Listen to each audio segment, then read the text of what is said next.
But let's begin right now with that breaking news. Iran-backed militants killing 3 U.S. service members and injuring more than 30 in a drone attack in Jordan. All eyes are on the White House to see how the Biden administration will respond. This latest deadly strike was the 160th attack on our troops since Hamas attacked Israel back on October the 7th. Hi, everybody, and welcome into Newsline this Monday. I'm Bianca Della Garza. Great to have you with us today. Now, the attack, of course, increasing pressure on Biden to take tougher, more direct action in the Middle East. The president saying that those responsible will be held accountable, making short statements yesterday in South Carolina. The attack striking a logistics support base at Tower 22. You can see right here, it is in the center of the map. It's in the northeastern part of Jordan, near the border of Syria.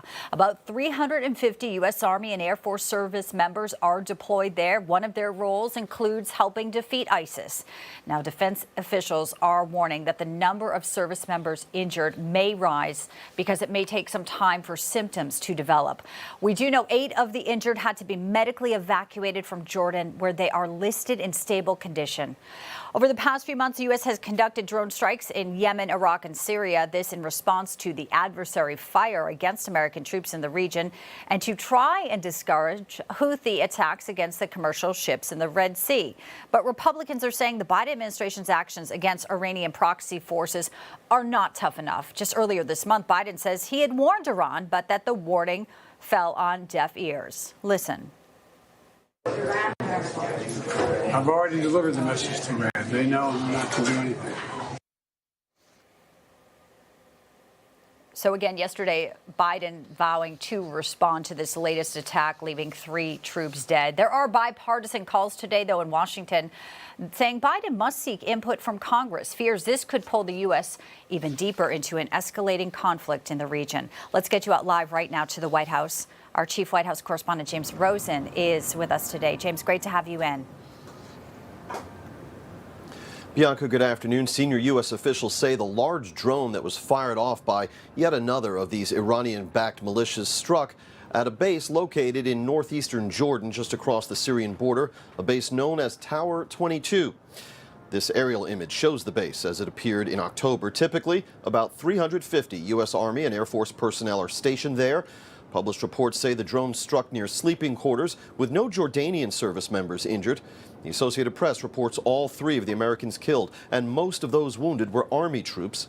The 8 wounded who were evacuated, as Bianca mentioned, are now said to be in stable condition.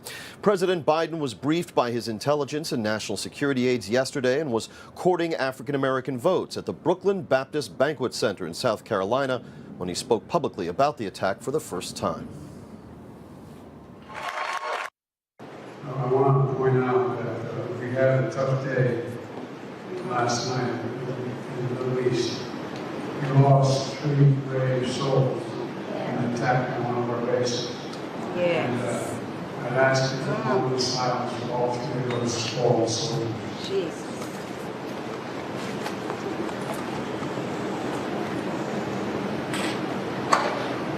And we shall respond. White House Press Secretary Karine Jean-Pierre, who traveled with to South Carolina with President Biden yesterday, appeared on MSNBC this morning and addressed the killing of the American troops as follows. What I will say, obviously our deepest condolences go out, and our heartfelt condolences go out to the families who lost three folks who are military folks, who are brave, who are always fighting, who are fighting on behalf of this administration, of the American people. Obviously, more importantly, we lost those souls. GOP lawmakers swiftly denounced the commander-in-chief for having appeased Iran and for not responding forcefully enough to some 160 previous attacks on U.S. forces since October 7th. A White House spokesman countered that the president has launched multiple airstrikes at Iranian-backed militias, most notably the Houthis in Yemen. And he also called the Republican criticism, quote, illogical and detrimental to national security. Bianca. James Rosen live for us at the White House. Good to see you. Thank you so much for that live update, James.